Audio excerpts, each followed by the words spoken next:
yo tengo que hablar sobre la historia, que es la maestra de la vida, y es lo que nos ayuda a entender mejor el presente,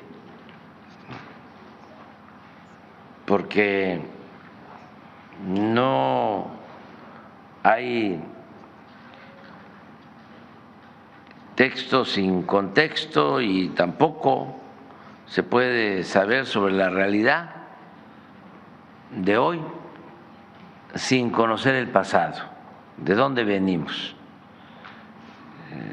Siempre hay que contextualizar para entender mejor las cosas.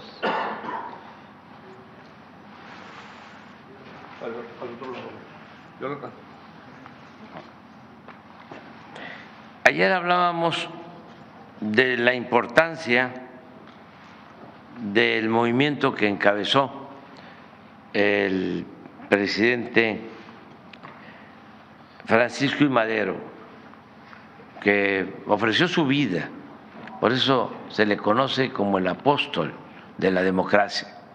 No ha habido en la historia de nuestro país un presidente con más vocación democrática que el presidente Madero. Desde luego, el mejor presidente de México para mi forma de ver las cosas ha sido el presidente Benito Juárez, el mejor presidente de nuestro país. Pero también el presidente Madero, excepcional, extraordinario, un hombre bueno que se adelantó a los tiempos, quería la libertad y la democracia para México. Luego de décadas de imposiciones, de dictadura, solo Porfirio Díaz, al que enfrentó, había permanecido en el poder 34 años. Y antes de Porfirio Díaz, Antonio López de Santana había sido 11 veces presidente de México. Casi todo el siglo XIX fue país de dos hombres, Santana y Porfirio Díaz. Y luego surge esta figura excepcional que es el presidente Madero, que busca hacer realidad el lema del sufragio efectivo, voto efectivo, que efectivamente el pueblo elija a sus autoridades, y la no reelección. Esa es la bandera de Madero. ¿Por qué no puede convertir en realidad su ideal democrático? Primero, porque era muy difícil desmontar ese régimen autoritario de tanto tiempo, toda esa estructura de dominación, esa manera de pensar también. Aún con la revolución siguieron existiendo los intereses creados, los grupos que se oponían a que se liberara a los peones acasillados, a que se tratara mejor a los obreros, a los mineros, con salarios justos. Habían jornadas en el Porfiriato de 16 horas diarias, sueldos realmente muy lamentables, no alcanzaba para nada, el obrero tenía que vivir endeudado, las tiendas de raya, no había libertad, no había democracia. Entonces, cambiar eso no era un asunto fácil. Solo podía haberlo logrado y desde entonces hubiésemos tenido democracia en nuestro país si se hubiese aliado con Zapata, que luchaba en el sur para que se respetara el derecho de los campesinos a la tierra. Pero al principio se entendieron, pero luego hubo quienes se dedicaron a dividirlos al grado de que hubo un rompimiento lamentable, porque Madero hubiese convertido su ideal democrático en realidad si se hubiese apoyado en los campesinos. Y así como enarboló la bandera de la libertad y de la democracia, hubiese enarbolado también, junto con los zapatistas, la bandera de la entrega de la tierra a sus verdaderos dueños, a los campesinos. Pero no hubo ese acuerdo y se quedó sin base social y se quedó como en el aire, indefenso, y los integrantes del antiguo régimen, un embajador cuyo nombre es preferible olvidar, del peor embajador que ha habido de Estados Unidos en México, y los oligarcas porfiristas de entonces, la prensa completamente vendida, alquilada a los potentados. Todo eso y la falta de apoyo pues llevó a que los militares dieran un golpe de Estado y asesinaran a este hombre bueno, al presidente y al vicepresidente de México. Tardó 13, 14 meses de presidente, muy poco, pero nos dejó una gran enseñanza. Y hablé de Madero ayer y ahora estoy de nuevo hablando de Madero porque me corresponde tratar el tema de la vida de Emiliano Zapata y hay una relación estrecha. Acabo de decir que si se hubiese dado esa alianza, otra situación hubiese sucedido, otra fuese la historia. Empiezo diciendo que, a diferencia de Madero, la vida de Emiliano Zapata está más vinculada a la tierra y a las enseñanzas que se obtienen en los antiguos pueblos de México, porque Madero, y eso también es una cuestión excepcional, decidió enfrentar a la dictadura porfirista aún siendo de clase acomodada, hacendado. Es un ser excepcional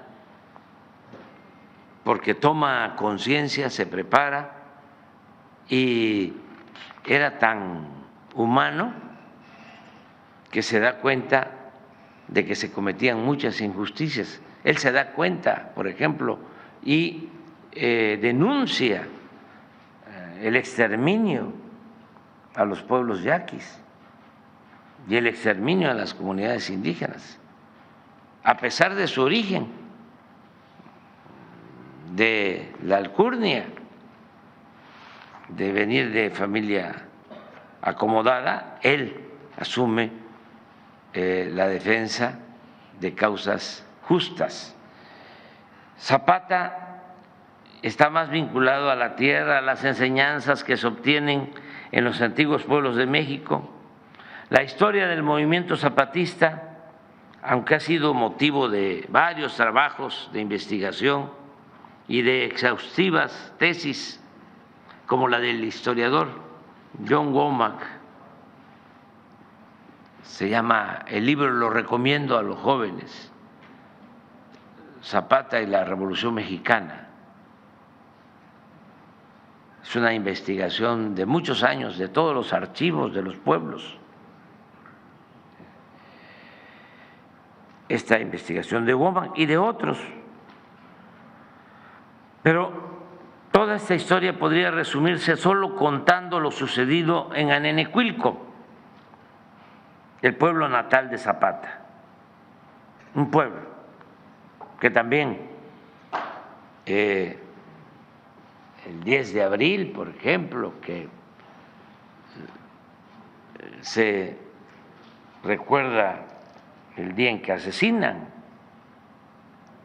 a Zapata en Chinameca, en Morelos, por una traición. 10 de abril de 1919 lo asesinan. Entonces, ir a Morelos, a los pueblos de Zapata, es otra visita, así como venir a Baja California Sur, para los que pueden, porque es nuestra historia.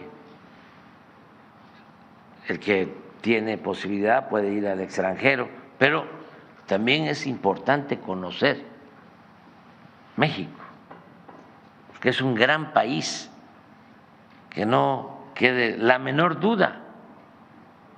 México es una potencia cultural en el mundo.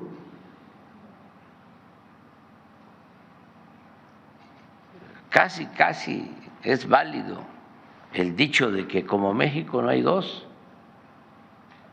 Esto para sentirnos muy orgullosos de lo que somos. Bueno,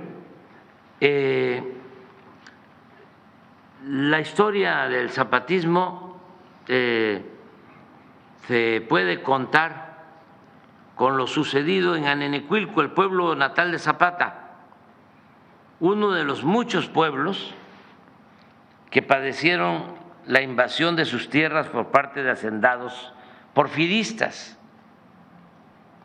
Siempre se habla de invasiones y de cómo la gente humilde, pobre, invade para poder tener un terreno y vivir en una casa humilde. Pero en el porfiriato no eran así las invasiones, no eran los pobres los que invadían por necesidad, eran los hacendados que invadían las tierras de las comunidades, de los pueblos, porque como había auge económico, no les bastaban las tierras de la hacienda y se querían quedar con las tierras de los pueblos, invadían las tierras de las comunidades. En aquellos tiempos, antes de la Revolución, en Anenecuilco, municipio de Ayala, del estado de Morelos, coexistían siempre en conflicto el pueblo que defendía sus tierras y su libertad y la gente de la hacienda, los hacendados, fundamentalmente de las haciendas, en el caso de Morelos, cañeras, la hacienda que estaba en Anenecuilco se llamaba El Hospital y era la hacienda de una familia Escandón que vivía en la Ciudad de México, muy cercanos a Porfirio Díaz. Estos hacendados, por prepotencia e influyentismo, porque ellos ponían a los gobernadores, los hacendados de Morelos ponían al gobernador, se habían acostumbrado a invadir cada vez más las tierras que desde los tiempos de la colonia pertenecían al pueblo, como se demostraba con títulos y planos de siglos atrás. Los pueblos tenían sus títulos, incluso cuando nos invaden los europeos, se decide respetar las tierras de los pueblos indígenas. Y hay títulos de ese entonces. Sin embargo, por el auge porfirista, el auge de la producción de caña, necesitaban más tierra y también más brazos, porque al momento de quitarle las tierras, ¿qué iba a hacer el indígena, el campesino? Pues tenía que ir a trabajar de peón a la hacienda. En toda la colonia no creció la población en México, había más habitantes cuando llegaron los europeos que cuando México logró su independencia 3 siglos después. ¿Por qué se diezmó la población? Por las epidemias, sobre todo por la viruela. Entonces, desde entonces se hablaba de la falta de brazos y esto llevó a que desde España se expidieran las famosas leyes de Indias para que al indígena no se le esclavizara y se le considerara como vasallo libre, porque si se le esclavizaba y se le explotaba más, se iba a despoblar completamente lo que hoy es México. Entonces, sin embargo, esto en la práctica pues no se respetaba y siempre se ambicionaban las tierras y los brazos, es decir, la fuerza de trabajo. Entonces, por eso el pleito entre Anenecuilco, el pueblo, y la hacienda del Hospital, hasta que llegó el día en que las autoridades de Anenecuilco, cansados de tantos trámites, convocaron una asamblea general para decidir qué hacer. Llamaron a todos los del pueblo. Pues iban a Cuernavaca y como el gobernador era un empleado de los hacendados, los escritos que llevaban pidiendo justicia, el gobernador se los remitía a los hacendados. En una ocasión, el dueño de la hacienda, el Hospital, le contestó al gobernador de manera grosera, ofensiva, expresando, abro comillas, dígales a los de Anenecuilco que si quieren sembrar, que siembren en maceta. Todo esto pasaba en ese entonces y por eso se convocó a esa asamblea fuera de lo normal, extraordinaria, porque la costumbre era que se tocaban las campanas para llamar a las reuniones, a las juntas. En esa ocasión se hizo de boca en boca, en sigilo, para tomar una decisión muy importante, una decisión trascendente. Se reunieron e informaron los representantes mayores, que eran los que hacían los trámites. Le dijeron al pueblo, abro comillas, ya no podemos, necesitamos sangre nueva, necesitamos otra directiva con jóvenes. Y ahí en esa asamblea se eligió a un joven como representante del pueblo, a Emiliano Zapata, que hablaba poco, lo único que dijo fue: ¿me van a apoyar? Le respondieron en la asamblea: sí, nada más, fájate los pantalones. ¿Qué hizo Zapata? Fue una vez, 2 veces a hacer las gestiones, a entregar los escritos, presentó sus denuncias, se dio cuenta que así no se iba a lograr nada. Organizó a los campesinos y decidieron quitar las cercas y rescatar la tierra que les correspondía. Y ahí comenzó el movimiento revolucionario para restituir las tierras que las haciendas les habían arrebatado a los pueblos de Morelos y a los pueblos de todo México. Así se reafirmó una enseñanza mayor. Esto es para todos y para los jóvenes. No al abuso, no a la prepotencia, sí a la justicia. Aquí ya termino, porque me llevaría mucho tiempo. Pero nada más quiero destacar algo que considero muy importante.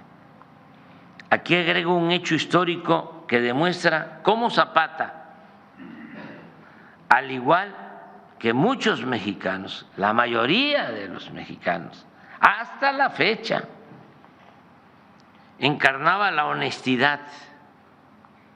El pueblo de México es un pueblo honesto.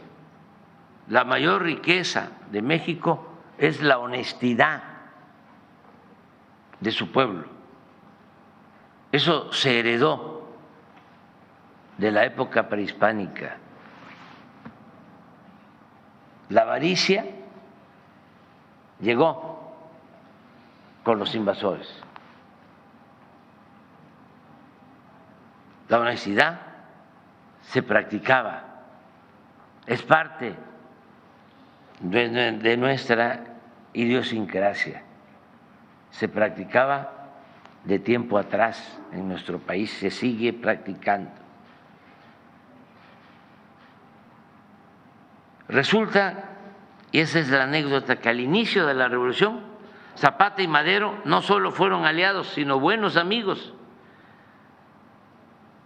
Y algo que, como ya dije, se arruinó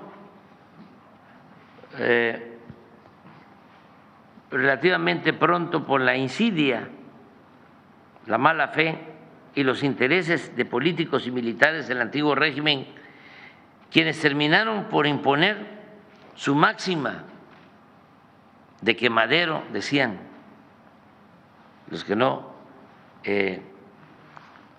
estaban de acuerdo con la unidad de Madero y de Zapata, decían: Madero no debía parlamentar con bandidos, y ellos consideraban a Zapata un bandido. Y terminaron logrando esa separación, muy lamentable, porque ya lo dije, lo repito, dejaron a Madero sin base social y en los brazos de los militares golpistas del régimen de Porfirio Díaz, que le quitaron la vida. Por eso, la enseñanza mayor en esta historia es no separarse nunca del pueblo. cuando uno quiere transformar, hay que apoyarse en el pueblo, no divorciarse del pueblo, siempre con el pueblo. El pueblo es leal, el pueblo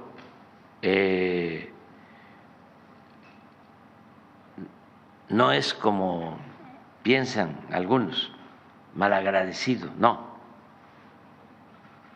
Se puede uno confiar, apoyar en el pueblo, confiar en el pueblo. A mí me han sacado a flote siempre los de abajo, siempre ha sido el pueblo. Los de arriba me han querido destruir políticamente y quien me ha sacado siempre a flote ha sido el pueblo, en toda mi historia pública, política. Pero la anécdota trata de cómo el 8 de junio de 1911, al día siguiente de su entrada triunfal a la Ciudad de México, Madero invitó a su casa a Zapata. Lo escuchó y de manera espontánea, no sin ofenderlo, sino pensando que de esa manera le agradecía, le ofrece gestionar que se le dé un rancho a Madero en premio a sus afanes en favor del triunfo, por los servicios que había prestado a la revolución. Pero Zapata le explica con sencillez, tampoco con prepotencia, sino entendiendo de que era un planteamiento de buena fe. Le dice Zapata con sencillez que él no entró a la revolución para hacerse hacendado. Esa es la honestidad de los dirigentes. Ese es el ejemplo que se debe de seguir. Es preferible heredar a los hijos pobreza, pero no deshonra. Y ya sabemos que la felicidad no es acumular bienes materiales, riquezas, fama, títulos. La felicidad es estar bien con uno mismo, estar bien con nuestra conciencia y estar bien con el prójimo. Eso es lo que quería comentarles, porque si no se van retrasando las clases y tengo que terminar ya pronto. Mañana vamos a hablar de Villa, perdón, el lunes.